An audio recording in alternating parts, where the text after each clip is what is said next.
Bienvenidos. Hay cosas que vienen de familia. Las historias de los abuelos, los recetarios de cocina de tu mamá, los colores de tu equipo de fútbol, el carácter y el tesón con el que emprendieron tus abuelos, tus papás, ustedes mismos. La valentía para no rendirse. Todas estas cosas vienen de familia. Bienvenidos a este espacio del Centro Mexicano de la Familia Empresaria, en donde vamos a hablar justamente de todo esto, de todos estos espacios, de todas estas cuestiones, de todo esto que viene de familia y que forma parte de nuestra estructura, de nuestro sistema familia-empresa. Me da mucho gusto estar con ustedes. A continuación tenemos una presentación que vamos a subir para mostrarles un poquito de quiénes somos, qué estamos haciendo y por qué estamos creando este espacio. Yo soy Fernando Todd, soy abogado desde hace 20 años. Me he dedicado siempre a trabajar con empresas. Desde hace muchos años estoy trabajando en procesos de institucionalización de empresas familiares y no familiares. Y me he dado cuenta con esta experiencia la importancia que hay de gestionar una empresa familiar de diferente manera. Por esto creamos el Centro Mexicano de la Familia Empresaria para dar a conocer, para platicar, para democratizar este conocimiento, estas mejores prácticas corporativas. Y para mí es muy importante en estos momentos difíciles para todos los empresarios compartir de la mano de grandes expertos mucho conocimiento que estoy seguro que nos va a ayudar a todos como comunidad, como país, como región, para salir adelante. Quiero platicarles un poquito acerca del Centro Mexicano de la Empresa Familiar. El Centro Mexicano se creó hace alrededor de 7 u 8 años porque realmente creemos en el valor de la familia y en la gran relevancia de las empresas para lograr una sociedad con un mayor bienestar. Por eso nos enorgullece realmente trabajar para las empresas familiares mexicanas. Y lo hacemos basado en 4 valores. Buscamos siempre la armonía familiar, la unión, el amor, la realización, la sinergia intergeneracional para perdurar y trascender, el aprendizaje.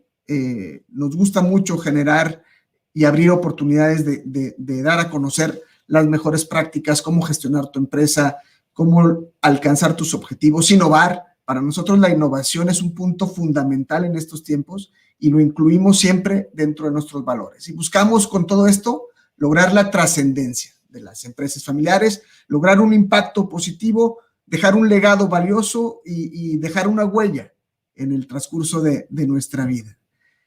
El Centro Mexicano ha logrado en estos años un posicionamiento muy importante como referente en México del tema de las empresas familiares.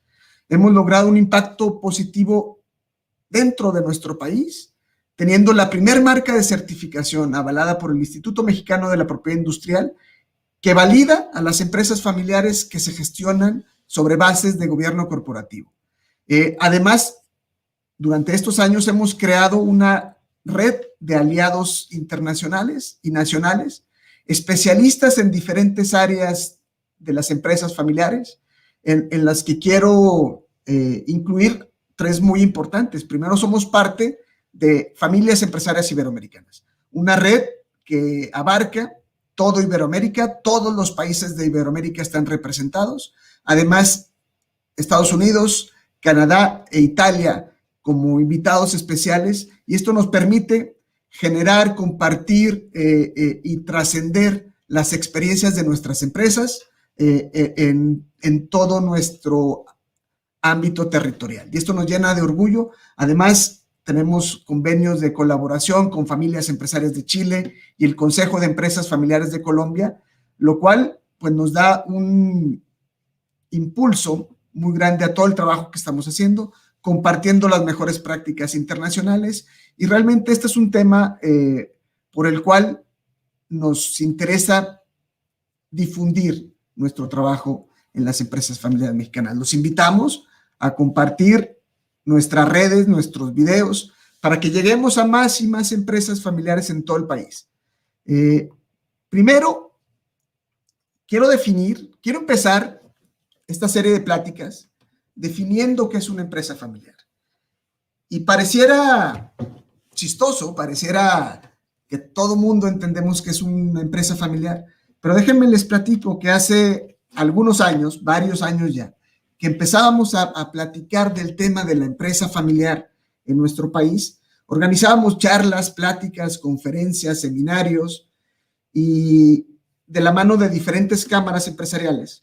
Y nos dimos cuenta, pues, que a nadie le interesaba, a nadie se daba por aludido, asistían muy pocas personas y nos dimos a la tarea de investigar por qué. ¿Por qué estábamos teniendo tan poquito éxito en las convocatorias? Hicimos encuestas con los empresarios a través de las cámaras y nos dimos cuenta que los empresarios nos decían, es que yo no tengo una empresa familiar, yo tengo una SADCB. Y esto lo platico mucho porque pareciera chistoso, pero en nuestro país hay muy poco conocimiento acerca de qué es realmente una empresa familiar y cómo se puede gestionar. Y el problema está en que este camino está muy reducido a las grandes universidades, a 3 particularmente. Entonces, quiero partir estas charlas definiendo qué es una empresa familiar. Una empresa familiar es aquella en la cual el patrimonio y el gobierno está ejercido por los miembros de una o varias familias y tiene como objetivo estratégico la continuidad de la empresa a la siguiente generación familiar. O sea, una empresa familiar es la que está gestionada y administrada por una familia o 2 familias relacionadas entre sí, o 3 o 4, pero que quieren y buscan, como parte de su estrategia, trascender la empresa a la siguiente generación. Y esto es un problema porque de la primera a la segunda generación se pierden más del 70% de las empresas y a la tercera llegan menos de 10, según algunas estadísticas que se tienen, que no se tienen grandes estudios al respecto en México, pero esto nos da una idea de la importancia que hay realmente de sentar bases y de institucionalizar la empresa familiar. Porque un sistema familiar involucra 2 entes, por un lado la familia, ¿sí? Y por el otro lado la empresa, que son entes muy diferentes entre sí, que buscan objetivos diferentes. Por un lado la familia busca proveer, busca nutrir, ¿sí?, a los miembros de la familia, cuando la empresa lo que busca es generar riqueza. La familia, en nuestras familias buscamos educar a las siguientes generaciones. En las empresas se buscan competencias y habilidades ya adquiridas, ¿sí?, para que sean útiles a la empresa. En la familia buscamos un crecimiento afectivo y espiritual, mientras que en la empresa únicamente nos importa el crecimiento económico y los rendimientos. Y las tendencias también son diferentes. En la familia, las relaciones afectivas se dan de manera incondicional. Se va a querer, se va a amar a los hijos independientemente de lo que pase. En la empresa, la tendencia es que la aceptación es condicional. Yo te quiero en la empresa siempre y cuando logremos alcanzar ciertos objetivos. En la familia, tenemos un ente que busca siempre mantener las tradiciones, ¿sí? En la empresa tenemos siempre que innovar, tenemos que crecer, tenemos que cambiar. En la familia no nos gusta cambiar. Cuando en la empresa el cambio es continuo, ¿sí? En la familia evitamos el conflicto. Hay cosas de las cuales no nos gusta hablar y preferimos hacer como que no pasa nada y evadirlo. En la empresa tenemos que aprender a manejar el conflicto. Y entonces, estas complicaciones que se dan dentro del sistema familia-empresa es lo que nos lleva a entender la necesidad de que tenemos que gestionarnos de manera diferente. Porque todas estas dinámicas familiares marcan la personalidad, los hábitos y las creencias, funcionales o no, de las personas. Y entonces estas estructuras y procesos se reflejan tanto en la vida familiar como en la vida empresarial, de tal manera que construyen la personalidad de los negocios y la familia que la dirige y que la crea, ¿sí? Es muy importante determinar qué rol jugamos nosotros en nuestra empresa familiar. Podemos ser dueños de la empresa, ser colaboradores de la misma, podemos ser miembros de la familia, pero existen algunos puntos en donde nos encontramos, ¿sí? Por ejemplo, se puede ser dueño de la empresa y al mismo tiempo parte de la familia y al mismo tiempo trabajar en la empresa. O puedes únicamente ocupar un lugar de la empresa y en la familia sin ser dueño de la propiedad de la empresa. Y esto nos va generando muchas complicaciones.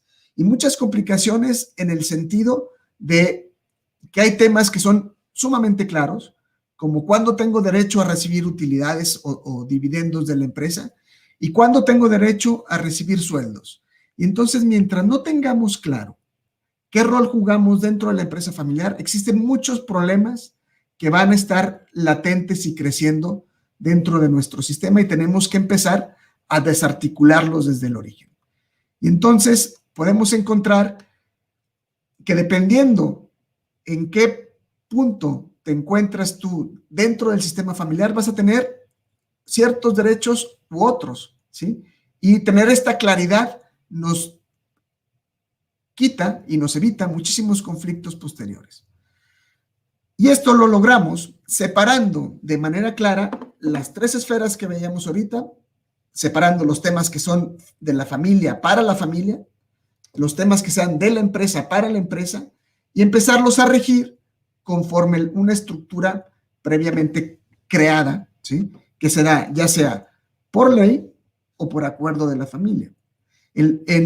Tratándose de las cuestiones de la familia, tenemos que las reuniones familiares podemos establecerlas dentro de un consejo familiar, ¿sí? Así como en la empresa hay un consejo de administración, que en la familia haya un consejo familiar. Y este consejo familiar va a tratar las cuestiones relativas a la familia que involucren cuestiones de la empresa o el patrimonio. Y de esta manera nos vamos estableciendo de manera clara todos estos acuerdos y todas estas necesidades y todos estos principios con los cuales vamos a manejar nuestra familia empresaria. A su vez, en la empresa está la asamblea de accionistas, ¿sí? Donde se van a sentar los dueños de la empresa a tomar las decisiones importantes, macros de la empresa. Y a su vez será dirigida por un consejo de administración y un director general, como lo vamos a ver más adelante. Para esto, procuramos y recomendamos a las familias empresarias a trabajar con 4 grandes pilares. Por un lado, el organizarse como familia, negociando un protocolo familiar, ¿sí? Un contrato en el cual la familia acuerde todas las reglas y todas las cuestiones con las cuales se va a relacionar con la empresa y con el patrimonio, ¿sí? Hay que organizar cuáles son los objetivos que se tienen, establecer un plan estratégico de negocios proyectado por lo menos a 5 años, para que el consejo de administración empiece a trabajar con estos indicadores clave de rendimiento y que podamos establecer metas de manera clara y podamos medir los objetivos que estamos alcanzando.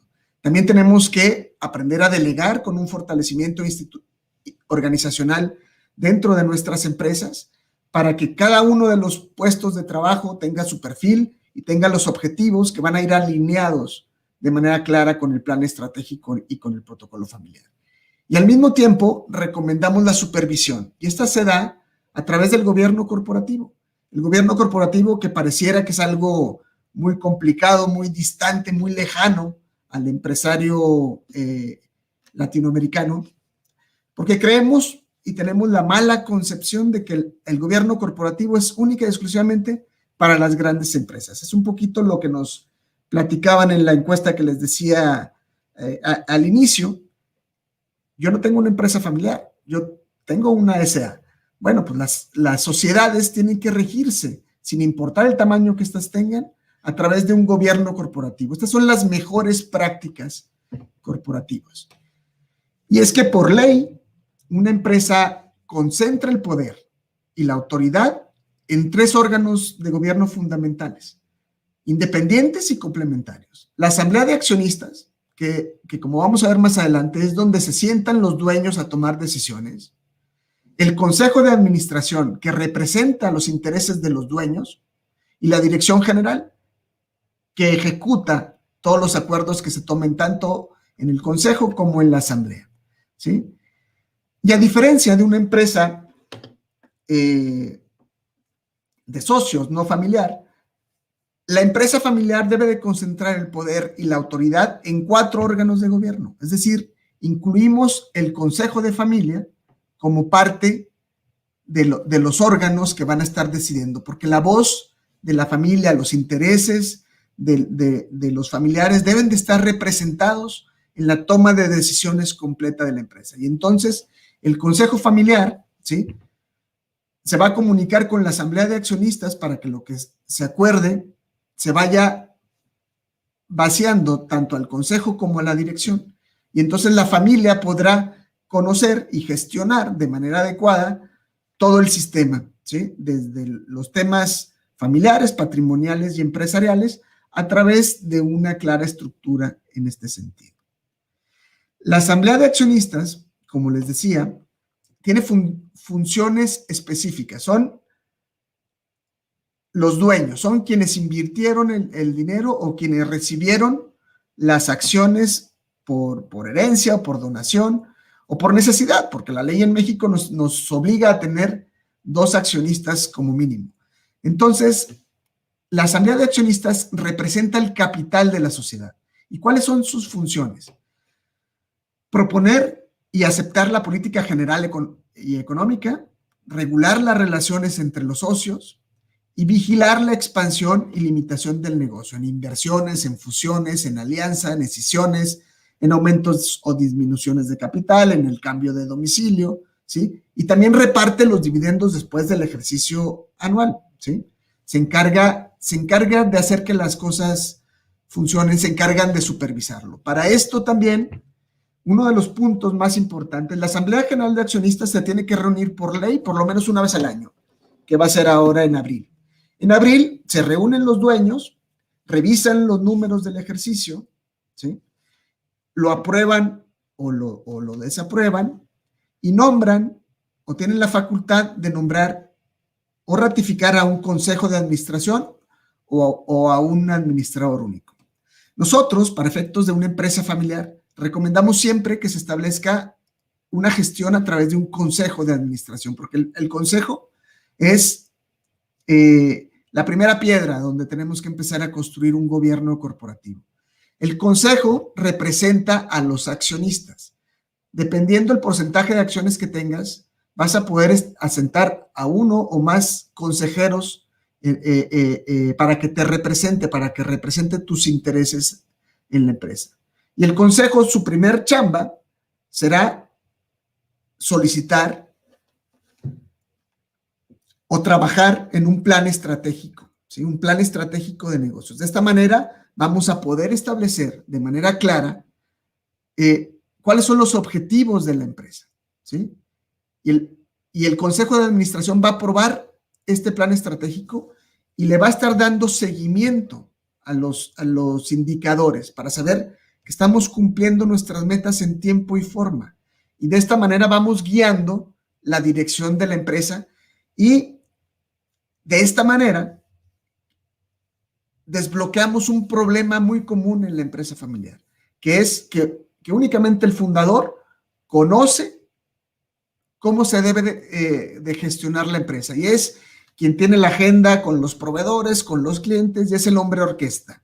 Entonces, al momento de crearle una estructura a través de un consejo de administración, permitimos que el fundador pueda delegar y al mismo tiempo pueda la empresa trabajar sin la necesidad de la supervisión constante y permanente del fundador, porque esto al final del día no permitirá jamás al fundador poderse retirar, poderse ir de vacaciones, porque todo el mundo depende de lo que diga el fundador.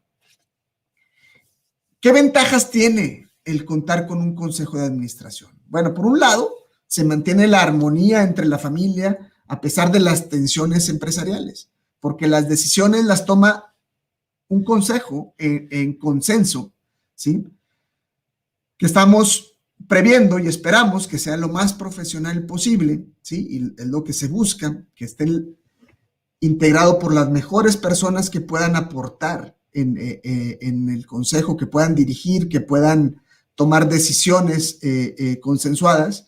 Y entonces esto mantiene la armonía entre la familia porque desvinculamos la toma de decisiones familiares a las empresariales. También se definen reglas claras para los empleados familiares con respecto a la sucesión, a la compensación, a la promoción o a la evaluación de puestos, ¿sí? Le quitamos también esa carga al fundador de tomar las decisiones de quién lo va a suceder, de cómo vas a pagar los sueldos a la familia, de cómo los vas a subir de puesto o de cómo los vamos a evaluar. También, gracias a un consejo de administración, podemos regular la relación que existe entre las diferentes generaciones familiares y los representantes de las ramas familiares.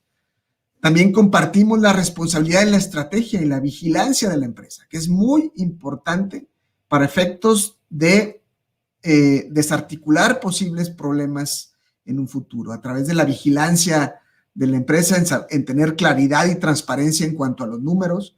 Podemos también, con un consejo de administración, definir las reglas específicas de reinversión, el manejo de dividendos, las reglas de salida, la entrada de nuevos socios y asociaciones, y contar, muy importante, con consejeros asesores y consejeros independientes, ¿sí? El Código de Mejores Prácticas Corporativas nos recomienda que por lo menos el 25% de los consejeros de una empresa familiar sean consejeros externos, bueno, de una empresa en general, pero con mayor razón la empresa familiar. Y es que, partiendo de una estructura como esta, podremos enfrentar las condiciones que nos presenta la nueva realidad. Desde hace casi un año estamos sumergidos en medio de una pandemia que no estábamos esperando, ¿sí? Y esta situación, esta pandemia, ha acelerado muchísimas cosas que ya podíamos prever desde antes, pero nos ha impulsado y nos ha acelerado los cambios. En el mundo podemos estar hablando ya del fin de lo que conocimos como globalización, ¿sí? Estamos cambiando a un esquema de regionalización, en donde, como ahorita vamos a ver, los países se están reintegrando de manera diferente, no únicamente en nuestra región, sino en otros lugares del mundo. El neoliberalismo está terminando no únicamente en México, no, esto no es un tema político como se ha querido venir haciendo ver en nuestro país, es un tema que está sucediendo en todo el mundo. Además, estamos frente a la cuarta revolución industrial, que traerá retos sumamente complejos, sumamente complicados, y para los cuales las empresas familiares tienen que empezar a prepararse, ¿sí? Estamos a punto de entrar a la red 5G, ¿sí? de Internet, lo cual acelerará de gran manera la manera en que entendemos los negocios y el mundo completamente. Y además, si tuviéramos que sumarle complicaciones a los eventos en los cuales estamos viviendo, la inteligencia artificial será un detonante en la toma de decisiones de todas las empresas. Entonces tenemos que prepararnos para todo esto que está pasando, y la mejor manera de prepararnos para estos cambios es a través de la institucionalización de nuestras empresas familiares. Por eso, el comunicar todo esto que estamos queriendo comunicar no puede esperar más. Tenemos que llegar con toda esta información a la mayor cantidad de empresas que podamos, porque de esto depende la economía de nuestras regiones, de nuestras familias, de nuestras empresas, de nuestras comunidades. Y es que en nuestra región también están pasando cosas que quizá no estamos platicando lo suficiente. Durante esta pandemia, ¿sí? Terminó el Tratado de Libre Comercio como lo conocíamos hasta hace poco, y se firmó un tratado nuevo con Estados Unidos y Canadá, que es el TEMEC, ¿sí? Que realmente cambia las reglas del juego de manera drástica, y seguramente durante los meses siguientes iremos viendo cada vez más y más cambios, y cambios cada vez más profundos. Además, se cambia el modelo económico en nuestro país, ¿sí? Del neoliberalismo a un modelo más keynesiano, que implica el modelo del bienestar, un modelo de empleo pleno, ¿sí? Que es lo que se busca. Diferente será que lo podamos conseguir o no, ¿sí? La economía de Estados Unidos se va a reactivar de manera muy importante y tenemos en Estados Unidos 60 millones de mexicanos que generan un Producto Interno Bruto similar al que se genera en México. O sea, tenemos todas estas condiciones y oportunidades también que lo son, ¿sí? Para prepararnos y aprovechar estos cambios que se están dando en la región. Esto es lo que les platicaba ahorita. El mundo se está transformando de un mundo globalizado a un mundo que se regionaliza. Y entonces, en Asia, apuntalado por China, Japón, Corea del Sur y otros 12 o 13 países más, firmaron un tratado que es el RCEP, ¿sí? Que involucra el 30% del Producto Interno Bruto del mundo, ¿sí? La Unión Europea, que la conocemos ya desde hace varios años, trabaja con un modelo, bueno, no trabaja, está regida por la Unión Europea que involucra cuestiones de libertad de tránsito, de libertad de comercio, e incluye el 23% del Producto Interno Bruto del mundo. El Mercosur está con un 8% y abarca todos los países de Centro y Sudamérica. Y México se está integrando al TEMEC, ¿sí? Que junto con Estados Unidos y Canadá alcanzan el 18% del Producto Interno Bruto del mundo. ¿Y esto por qué es importante? Porque tenemos que entender que la economía y la manera de gestionarse está cambiando en los países y que va a afectar esto directamente a tu empresa familiar. Y yo aquí quiero abrir una pregunta, y esta es si se está iniciando un proceso de integración económica en esta zona TEMEC, ¿sí? Y hay condiciones que me hacen verlo así, pero primero quiero platicarles acerca un poquito de las diferentes etapas que se dan antes de una integración económica. Primero está un área de libre comercio que se forma por varios países que deciden eliminar las barreras al comercio interno, pero manteniendo cada uno sus propios aranceles diferentes frente a terceros. Que esto es un poquito lo que pasaba con el anterior TLC. Después la unión aduanera, que se produce cuando un área de libre comercio, como la que teníamos con el TLC, establece un arancel exterior común, ¿sí? Un mercado común supone ya la eliminación de barreras a la circulación de trabajadores y capital, ¿sí? La unión económica supone un avance mayor en la armonización de políticas fiscales y monetarias, una moneda única y cada país se somete a una disciplina monetaria para mantener los tipos de cambio dentro de los parámetros establecidos. Y la integración económica como tal, finalmente, implica la aparición de una autoridad supranacional que adoptará las decisiones de política fiscal y monetaria. Entonces, yo nadie me la ha platicado, no tengo pruebas, pero tampoco tengo dudas, que estamos ante un evento de una integración económica sui generis. Y quizá estoy diciendo una locura y tengo poca vergüenza de decirla por internet, pero si yo veo que algo tiene cola de zorro, orejas de zorro y patas de zorro, para mí estamos frente a un zorro, ¿sí? ¿Y qué nos dice el Tratado de Libre Comercio? Perdón, el TEMEC, que confirma mi tesis alborotada y acelerada. Bueno, yo primero les recomiendo de manera vehemente que se den la oportunidad de leer el tratado. Tiene una redacción simple, no es únicamente para abogados, creo que es algo que podemos entender perfectamente bien cualquier persona con preparatoria terminada. Y establece el TEMEC que las partes reconocen la importancia de la estabilidad macroeconómica en la región de América del Norte para el éxito del tratado. Vamos a partir de que un tratado internacional como el TEMEC, jerárquicamente a nivel jurídico, está a la par de la Constitución. Esto es a la par de la Constitución tanto en México como en Estados Unidos como en Canadá.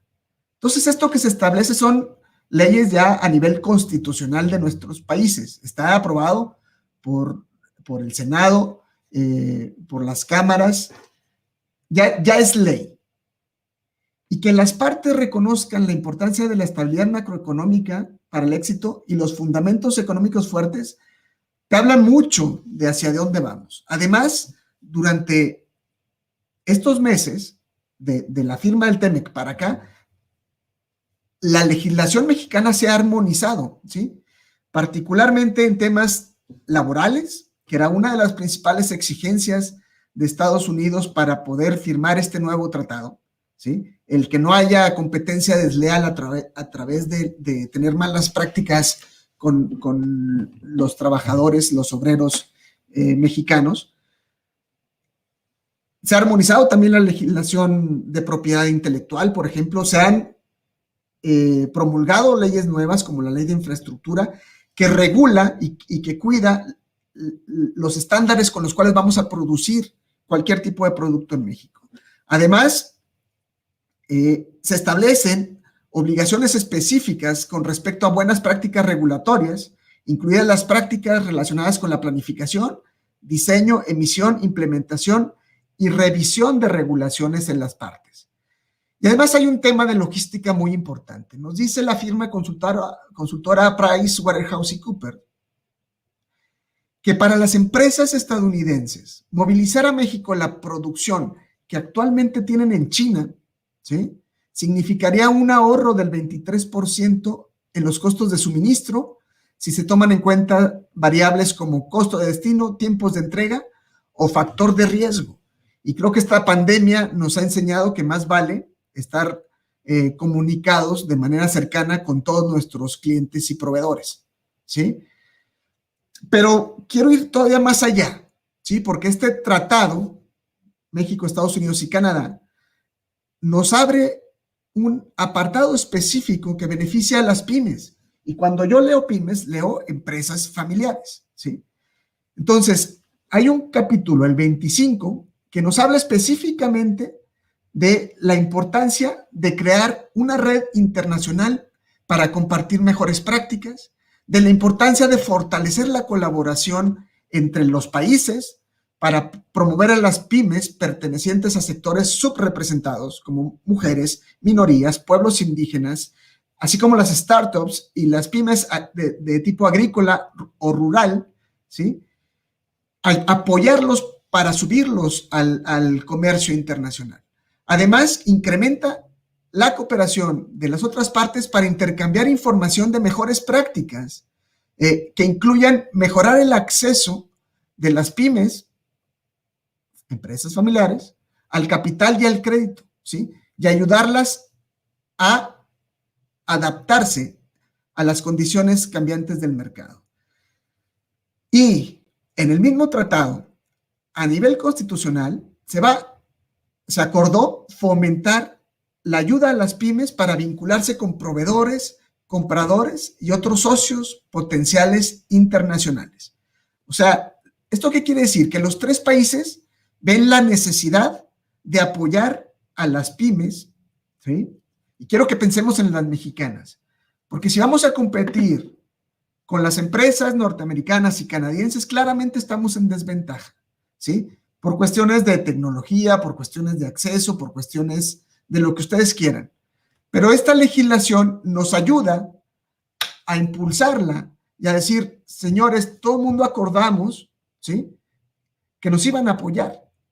Entonces es momento de entender esto y es momento de empezarlo a trabajar para poder salir a competir realmente en este mercado, que tiene cuestiones importantísimas, como los 60 millones de mexicanos que están trabajando allá y que seguramente quieren consumir nuestros productos, ¿sí? O que quieren invertir en nuestras empresas, como ya está pasando y lo vamos a ver más adelante.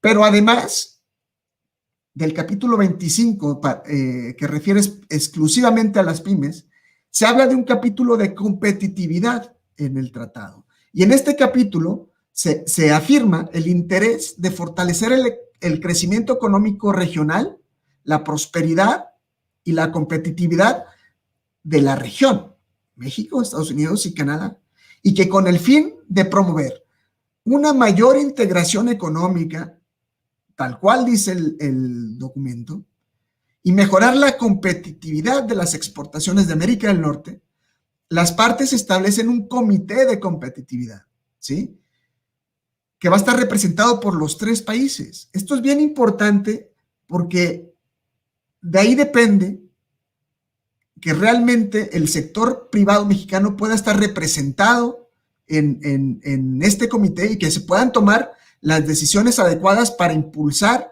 y para que crezca la economía en nuestro país, ¿sí? Se repitió. Y además, este mismo tratado nos dice que se discutirán enfoques eficaces y se van a desarrollar actividades de intercambio de información para apoyar el entorno competitivo y se va a promover la integración económica y el desarrollo dentro de la zona de libre comercio. Se va a asesorar y recomendar a la Comisión sobre las formas de mejorar la competitividad de la economía, incluidas las recomendaciones dirigidas a mejorar la participación de las empresas familiares, de las empresas prioridad de grupos subrepresentados, mujeres, pueblos indígenas y minorías. Y aquí está algo muy, muy, muy importante. Se va a identificar proyectos y políticas prioritarias para desarrollar una infraestructura física y digital moderna relacionada con el comercio y la inversión. Y se va a promover actividades de cooperación para el comercio y la inversión entre las partes con respecto a la innovación y la tecnología, incluyendo las mejores prácticas para su aplicación. Entonces, ¿qué está pasando ya? Estamos viendo en el mercado que hay ya inversiones que yo llamo inversiones TEMEC, como un puerto en Mazatlán, que se va a conectar hasta Ottawa, ¿sí?, a través de vías ferrocarrileras, ¿sí?, y que durante todo este recorrido se establecerán industrias de transformación, ¿sí? Al mismo tiempo, Biden, el nuevo presidente de Estados Unidos, está comentando su interés en invertir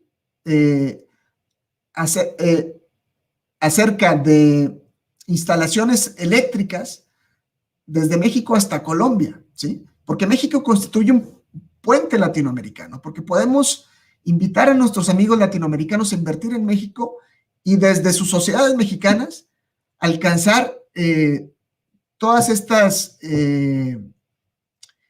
beneficios que nos genera el Tratado México, Estados Unidos y Canadá.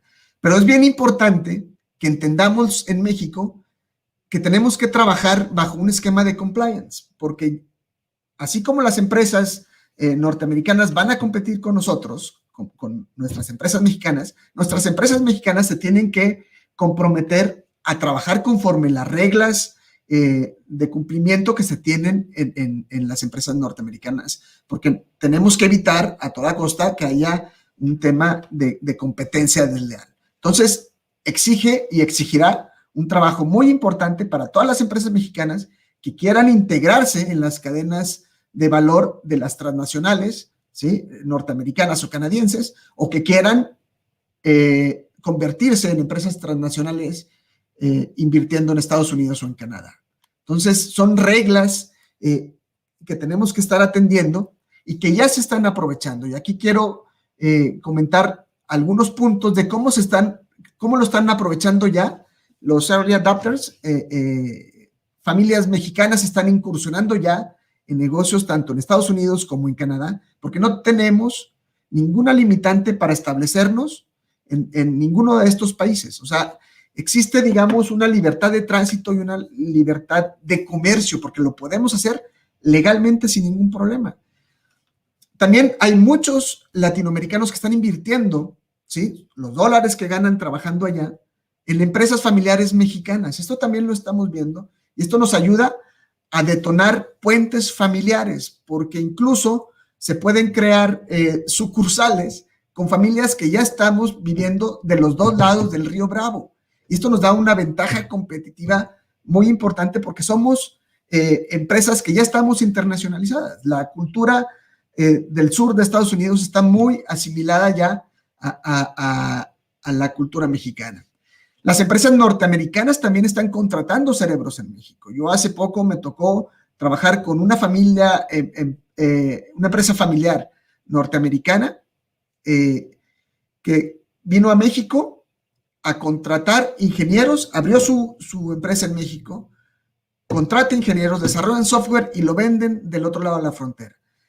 Y obviamente esta situación es un ganar-ganar tanto para los ingenieros mexicanos que están ganando un sueldo sumamente competitivo, como para los norteamericanos que están teniendo acceso a todo este talento mexicano, ¿sí? Y vendiendo en dólares, lo cual es muy, muy importante. Además, como les decía, las empresas latinoamericanas pueden invertir en México y ser sujetos a las reglas TEMEC. Y un punto muy importante que debemos de aprovechar, las familias, las empresas familiares mexicanas, las remesas del ejercicio anterior, el dinero que envían nuestros paisanos de México, de Estados Unidos a México, el año pasado alcanzó los 40,000 millones de dólares, ¿sí? Es un dineral, es más de lo que está ganando Pemex, ¿sí? Entonces, si logramos que todo ese dinero, o parte de ese dinero, sea invertido en nuestras empresas, o que podamos crear estos puentes México-Estados Unidos con nuestra misma gente, es una oportunidad realmente sumamente valiosa. Porque lo que buscamos, al final del día, es la posibilidad de que lo que se hace forme parte del patrimonio económico, moral y espiritual de los que nos sucederán. Esto es la definición de nosotros como empresa familiar, ¿sí? Quiero invitarlos el próximo jueves a la 1 de la tarde, porque vamos a estar platicando con María de los Ángeles Lucero Bringas. Vamos a hablar acerca del protocolo familiar, uno de los puntos básicos para las empresas familiares. ¿Qué es un protocolo familiar? ¿Cómo acordar las reglas del juego con tu familia? ¿Cómo establecerlo? ¿Para qué nos sirve? Es un documento estratégico en las empresas familiares. Y quiero agradecerle a Ángeles que aceptó platicar con nosotros. Ella es doctora en Administración de Empresas por la Universidad Católica de Argentina en Buenos Aires. Tiene un máster en Dirección de Empresas y un máster en Internacionalización y Dirección de Empresa Familiar. Es contadora pública, tiene muchísima experiencia, ha escrito muchos libros sobre el tema de empresas familiares. Particularmente recomiendo su libro acerca del protocolo, y yo le agradezco muchísimo que haya aceptado la invitación. Y como ella, todos los jueves a la 1 de la tarde, tiempo de México, estaremos platicando con expertos acerca de diferentes temas, con los mejores expertos de Iberoamérica, para compartirles, para colaborar con las empresas familiares mexicanas acerca de cómo podemos gestionarnos de mejor manera. De verdad, es algo que hacemos con mucho cariño, es algo que hacemos con mucho esfuerzo, es algo que hacemos sin fin de lucro. Lo que queremos es apoyar, poner nuestro granito de arena en las empresas familiares. Y yo quiero agradecer de antemano a todos estos expertos que estarán con nosotros acompañándonos, brindando su conocimiento de manera tan generosa y tan abierta. Y con esto quiero cerrar esta primera plática del día de hoy, y también con esta frase que desde que se la escuché a Adriana Peralta en una plática que tuvimos hace unos meses o semanas, ya no me acuerdo con el tema de la pandemia ni en qué día vivimos, pero esta frase de Murakami que dice que una vez que la tormenta termine, no recordarás cómo lo lograste, cómo sobreviviste. Ni siquiera estás seguro Ni siquiera estarás seguro si la tormenta ha terminado. Pero realmente una cosa sí es segura. Cuando salgamos de esta tormenta, no seremos las mismas personas que entramos en ella. De eso se trata esta tormenta. Quiero darles las gracias por acompañarnos hoy en esta primera emisión de nuestro programa cómico mágico musical Viene de Familia. Los invito a seguirme en nuestras redes sociales y les mando un abrazo y espero que todo vaya muy bien en sus casas. Cualquier duda, cualquier comentario, estamos abiertos a escucharlos. Muchísimas gracias.